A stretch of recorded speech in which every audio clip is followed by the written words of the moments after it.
जय हिंद दोस्तों, स्वागत है आपका शार्प स्टेपर कम्युनिटी में। हम डिस्कस कर रहे थे करंट अफेयर्स, आई दृष्टि, घटना चक्र, और उसमें हमने इकोनॉमिक अफेयर्स के 3 सब टॉपिक्स कर लिए थे। We will start from the miscellaneous portion today. और उससे पहले आपके लिए प्लेलिस्ट की एक इन्फॉर्मेशन, हिस्ट्री और इकोलॉजी आप चेक कीजिए, पूरी प्लेलिस्ट आपके लिए है। और 2 रनिंग प्लेलिस्ट हैं आपके लिए अभी, इकोनॉमिक्स और ज्योग्राफी। ठीक है, सो होपफुली इकोनॉमिक्स बहुत जल्दी कंप्लीट होने वाली है and we'll start with some of the Ghatna Chakra. और अब हम डिस्कस करेंगे, we'll start with the miscellaneous portion of the current affairs. Alright, so without wasting much time let's start with the current affairs. First news, that is the Digi Yatra facility for 9 airports. तो civil aviation minister Shri Kinjarapu Ram Manohar Naidu इन्होंने inaugurate किया डिजी Yatra facility. ये किस लिए किया? For 9 airports. Digi Yatra facility for 9 airports कहाँ पर? Visakhapatnam international airport पे। ठीक है। Also he virtually launch this facility for 8 other AAI's airport, namely Coimbatore, Dabolim, Indore, Bagdogra, Ranchi, Patna, Raipur और भुवनेश्वर के लिए। तो टोटल 9 एयरपोर्ट्स के लिए इन्होंने किया, स्टार्ट किया गया विशाखापट्टनम से। Since its launch of the first Digi Yatra facility eight 3 airports, सबसे पहले 3 में हुई थी, न्यू दिल्ली, वाराणसी और बैंगलोर में। द टोटल नंबर ऑफ डिजी यात्रा इनेबल्ड एयरपोर्ट्स जो हैं वो अब बन जाएंगे 24। ठीक है, सो ओवरऑल टोटल जो डिजी यात्रा एयरपोर्ट्स हो जाएंगे वो हो जाएंगे अब 24। Next is 27th national conference on e governance, open network for digital commerce ONDC, इनको अवार्ड दिया गया है इस नेटवर्क को for the prestigious gold award under the category of application of emerging technologies for providing citizen centric services. तो 27th conference हुई on global e governance, इसमें ये दिया गया है open network for digital commerce को। So in the national awards for e governance during 27th national e governance on e governance. ठीक है, 2 दिन का कॉन्फ्रेंस था, इसका थीम था विकसित Bharat, secure and sustainable e service delivery. Featured 6 plenary sessions and 6 breakouts sessions bringing together की stakeholders and leaders from the government, academia, awardees and industry, जो कि डिस्कस करेंगे और प्रमोट करेंगे इनोवेटिव ई गवर्नमेंट प्रैक्टिसेस को। Alright, next is IPEF elected India as vice chairman of supply chain council. So जुलाई 31st 2024 को India को elect किया गया था as the vice chair of the supply chain council. ठीक है, तो याद रखिएगा IPEF ने इलेक्ट किया है इंडिया को कैसे? As the vice chairman of और the vice chair of supply chain council under the Indo Pacific economic framework. So इसका मेनली फोकस क्या रहता है इसका? Making supply chain stronger and more reliable for its 14 member countries. तो 14 members हैं इसमें। It is one of the 3 bodies which is set up by the 14 members country of Indo-Pacific Economic Framework. So IPEF में 14 members हैं और USA को elect किया गया था chair. तो USA will be the chair and India will be the vice chair. ठीक. During the meeting, Republic of Korea, it elected as chair of Crisis Response Network and Japan as vice chair, while USA was appointed as the chair of Labor Right Advisory Board and Fiji as the vice chair. Next देखते हैं UK India's 4th largest export market. UK India का 4th largest export market बन चुका है। Recently United kingdom ने सरपास किया है China को and it becomes the India's 4th largest export market in May 2024। Last year हम देखें तो UK 6th largest export destination था। की हाईलाइट्स की बात करें, एक्सपोर्ट टू द यूके ये बढ़ा है by a third to 1.37 billion in May। The shipment to China, it saw 3% growth at $1.33 billion last month. India का जो मर्चेंडाइज एक्सपोर्ट है ये बढ़ा है 9.13%। United States continue to remain India's largest export destination. तो लार्जेस्ट एक्सपोर्ट डेस्टिनेशन क्या है अभी? यूनाइटेड स्टेट्स है। इसको फॉलो कर रहा है UAE जिसमें 19% जंप देखने को मिला है, एंड थर्ड इज़ नीदरलैंड। ये इंडिया का 3rd लार्जेस्ट एक्सपोर्ट मार्केट है। सो अगर टॉप 3 की अगर हम बात करें, so it is US, UAE, Netherlands and the 4th is UK। मई में इनकमिंग शिपमेंट्स जो देखी गई from only Saudi Arabia and Switzerland, it decreased by 4.11 and 32.33%. Imports from Russia, ये बड़ा है क्योंकि इंडिया का जो रिलायंस है क्रूड ऑयल पे, उसकी वजह से इम्पोर्ट बड़ा है रशिया से. सो टॉप 3 एक्सपोर्ट डेस्टिनेशन की बात करें तो यूएस, यूएई, नीदरलैंड. और टॉप 3 इम्पोर्ट डेस्टिनेशन की बात करें तो चाइना, रशिया और यूएई. ठीक है, ये आप याद रखिएगा, ये मेनली हमारे लिए सबसे ज़्यादा इम्पोर्टेंट है. टॉप 3 एक्सपोर्ट डेस्टिनेशन में क्या क्या आ जाएगा? यूएस, यूएई और नीदरलैंड.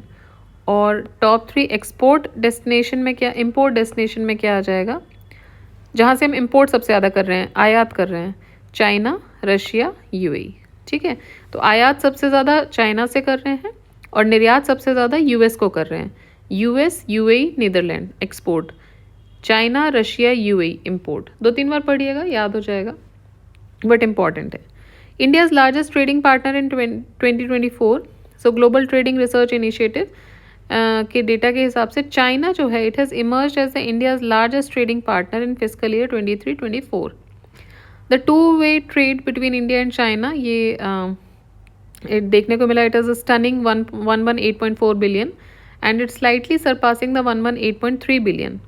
की हाईलाइट्स की बात करें तो India's export to China, it rose by an impressive 8.7 to 16.67 billion. ठीक है, तो ओवरऑल आप ये भी याद रखो अभी कि इंडिया का जो लार्जेस्ट ट्रेडिंग पार्टनर है वो क्या है? That is China.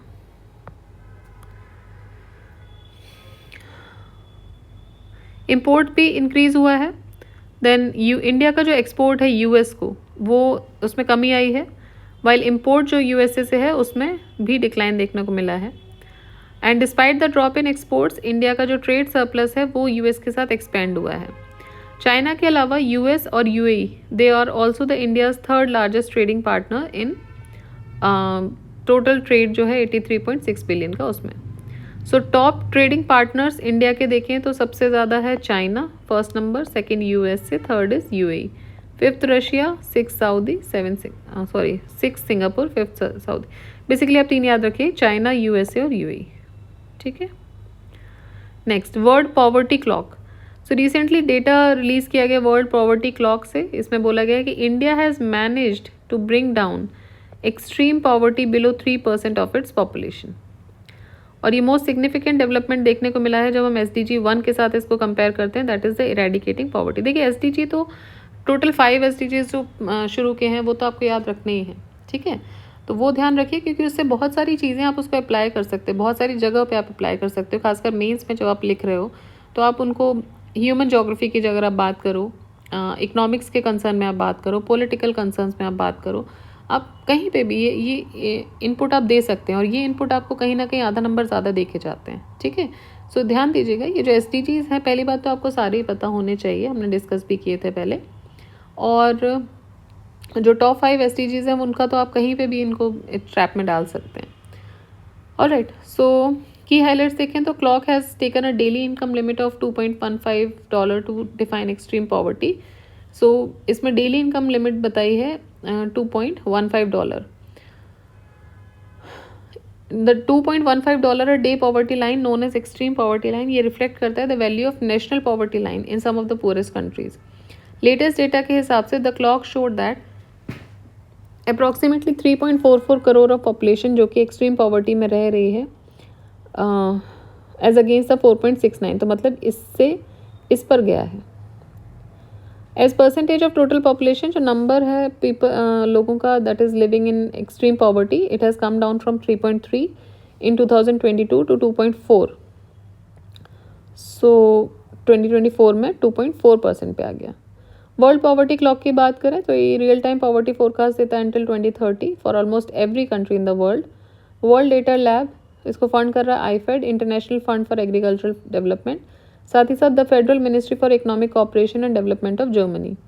ये जो क्लॉक है, it monitors the progress towards UN first SDG of ending extreme poverty. NITI Aayog का पॉवर्टी एस्टिमेट की बात करें सो एक पेपर रिलीज़ किया नीति आयोग ने titled multi dimensional poverty in India since 2005-6. It reported that 24.82 crore Indians escaped the multidimensional poverty in the last 9 years. तो इतने लोग इस multidimensional poverty के ट्रैप से बाहर निकल गए हैं पिछले 9 सालों में।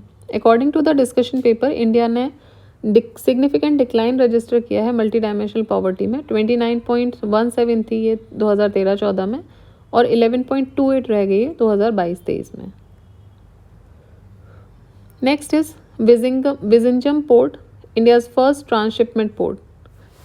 So Vizhinjam Port, Kerala of Adani Group has received approval from Ministry of Shipping to operate as India's first shipment port.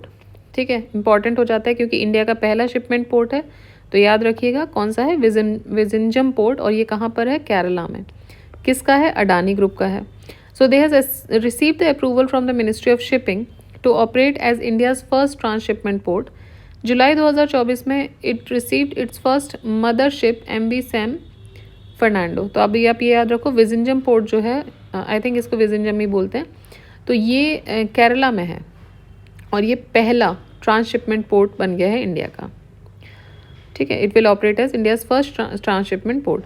Currently एक substantial portion of India's transshipment cargo ये हैंडल किया जाता है बाय द पोर्ट अब्रॉड, जैसे कि कोलंबो और Singapore में। Ministry of shipping ने सैंक्शन किया है Vizhinjam port could function as a transshipment hub, and it is making a milestone for India's maritime sector also. Custom facilities भी provide करेंगे, establish करेंगे पोर्ट पर। Vizhinjam port boasts advanced automation and infrastructure capable of accommodating the Mega Max container ship, the largest vessel worldwide. Transshipment port क्या होते हैं, ये transit hubs होते हैं। ठीक है, तो ट्रांसशिपमेंट पोर्ट क्या होते हैं, ये एक ट्रांजिट हब होते हैं जहाँ पे कार्गो एक शिप से दूसरे शिप पे ट्रांसफ़र किया जाता है on the way to its final destination. तो उन तरह के पोर्ट्स को बोलते हैं ट्रांसशिपमेंट पोर्ट।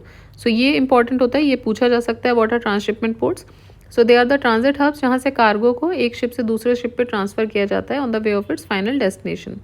वर्ल्ड का बिगेस्ट ट्रांसशिपमेंट पोर्ट जो है वो है Singapore, then Shanghai, Shenzhen, Busan, Hong Kong. India signs free trade agreement with EFTA bloc. EFTA is European Free Trade Association. It signed a Trade and Economic Partnership Agreement (TEPA). Approval for signing the TEPA with EFTA states has been granted by the Union Cabinet, chaired by the Prime Minister. Binding commitment इसमें बनाया गया $100 billion का, and creation of 1 million direct jobs over the next 15 years. ठीक है, तो ये recently March 2024 को India और यूरोपियन फ्री ट्रेड एसोसिएशन ने एक trade and economic partnership agreement इसमें साइन किया है। ठीक, सो बाइंडिंग कमिटमेंट कितने का है, $100 बिलियन का इन्वेस्टमेंट में, and 1 million direct jobs over the next 15 years ये क्रिएट करेंगे। हिस्टोरिक लीगल कमिटमेंट है ये, इस्टेब्लिश हुई है FTAs में to promote the target oriented investment. ये FTA जो है वो ऑफर कर रही है access to 92.2% of its tariff line, जो कि 99.6% जो है उसको देखेगा। उनका जो मार्केट एक्सेस है, it offers includes 100% coverage of non agricultural products and tariff concessions on processed agricultural products. India access दे रही है 82.7% ऑफ इट्स टैरिफ लाइन्स को, एनकम्पासिंग 95.3 ऑफ EFTA एफर्ट्स, तो जो कि एक सिग्निफिकेंट पोर्शन है। Being the gold imports, notably effective duty on gold जो है वो अनचेंज रही है, उसमें कोई चेंजेस नहीं हुए। बाकी सेक्टर्स देख, जैसे कि फार्मा, मेडिकल डिवाइसेस और processed food, they are link to PLI, and उसको भी एड्रेस किया गया बाद में। सेक्टर्स जैसे कि डेयरी, सोया, कोल, सेंसिटिव एग्रीकल्चर प्रोडक्ट्स, ये सब एक्सक्लूड कर दिए गए हैं इस एग्रीमेंट से। तो एक्सक्लूजन किस किस का है, dairy, soya, coal, sensitive agricultural products, they are excluded. TEPA includes the provision for mutual recognition agreements in professional services जैसे कि nursing, chartered accountants and architects. TEPA presents an opportunity to integrate into EU markets with over 40% of Switzerland's global service exports directed to the EU. Indian companies can leverage Switzerland as a gateway to the EU market. European free trade association की अगर बात करें, so it is the intergovernmental organisation. किस किस का है ये, Iceland, लिंचेस्टीन, मुझे ये बोलना नहीं आता है, नॉर्वे और स्विट्ज़रलैंड। और ये सेटअप हुआ था 1960 में by then 7 members states for the promotion of free trade and economic integration between its members. Next देखते हैं, India overtakes Hong Kong to become 4th largest stock market. So India Hong Kong को overtake कर रहा है और अब ये 4th लार्जेस्ट स्टॉक मार्केट बन जाएगा। कंबाइंड वैल्यू जो शेयर्स की है which is listed on Indian exchanges, ये $4.33 ट्रिलियन पहुंच गई है जनवरी 22, 2024 को, versus US $4.29 trillion for Hong Kong. Indian stock market capitalisation इसने $4 ट्रिलियन को क्रॉस किया था पहली बार December 5, 2023 को, with about half of the reportedly coming in the past 4 years. The top 3 stock markets जो हैं वो हैं US, चाइना और जापान। सो इंडिया 4th पे आ गया है हांगकांग को ओवरटेक करके, और टॉप 3 की अगर आप बात करो तो US, चाइना और जापान, उसके बाद इंडिया। किस में? स्टॉक मार्केट में। Next is Skytrax world airport awards. So US based Skytrax research इसने अनाउंस किया है Skytrax world airport awards Amsterdam में। Hamad international airport Doha, Hamad international airport Doha, it is named as the world's best airport, with Singapore Changi airport 2nd place पे आया है और Seoul Incheon airport 3rd पे आया है। Tokyo's Haneda airport continues its success being named the world's cleanest airport. तो Tokyo का जो हनेडा एयरपोर्ट है ये वर्ल्ड का क्लीनेस्ट एयरपोर्ट है। 5 Indian airports, they are among the top 100. First is IGI International Airport, Delhi, 36. Kempegowda Airport, Bangalore, 59th. Rajiv Gandhi International Airport, Hyderabad, 61. Manohar International Airport, Goa, 92. और Chhatrapati Shivaji Maharaj international airport 95। तो दिल्ली, बैंगलोर, हैदराबाद, गोवा और मुंबई ये top 100 में आए हैं। 36 rank Kempegowda 59, Rajiv Gandhi 61, मनोहर international airport ये मनोहर पारिकर जी के नाम पे रखा गया है, ये 92nd रैंक है। और छत्रपति शिवाजी महाराज इंटरनेशनल एयरपोर्ट ये 95th रैंक है। इंदिरा गांधी एयरपोर्ट जो है it receive the award as the best airport in India and South Asia. तो इंडिया और साउथ एशिया दोनों में ही बेस्ट एयरपोर्ट है ये। राजीव गांधी इंटरनेशनल एयरपोर्ट हैदराबाद, इसको बेस्ट एयरपोर्ट स्टाफ का अवार्ड मिला है। और कैंपेगोड़ा जो है बेंगलोर में, it won the award for the best regional airport in India and South Asia and for the cleanest airport in India and South Asia. ठीक है, ओवरऑल क्लीनेस्ट कौन सा था? टोक्यो का हनेडा एयरपोर्ट। इंडिया में देखेंगे तो कैंपेगोड़ा जो है उसको अवार्ड मिला है बेस्ट रीजनल एयरपोर्ट और साउथ एशिया का and for cleanest award also. So ये हो गया हमारा मिसलेनियस पोर्शन। अब रहेंगी इसमें न्यूज़ इन शॉर्ट जो कि आई थिंक 2 वीडियोस में कवर हो पाएंगी, मे बी ये ज़्यादा होंगी न्यूज़ इन शॉर्ट तो। So it is from okay from here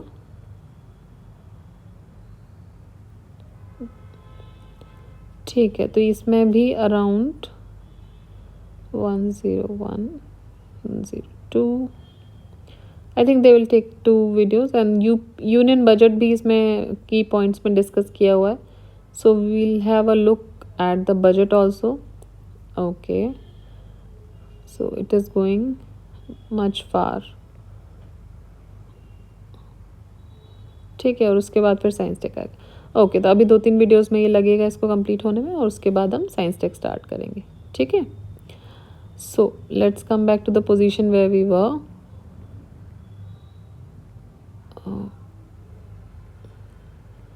Okay,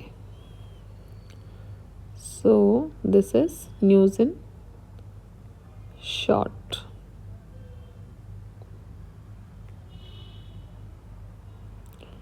ठीक है, तो नेक्स्ट वीडियो में हम यहाँ से डिस्कस करने वाले हैं। तब तक आप रिवाइज कीजिए, पढ़िए। टेक केयर, जय हिंद, जय भारत।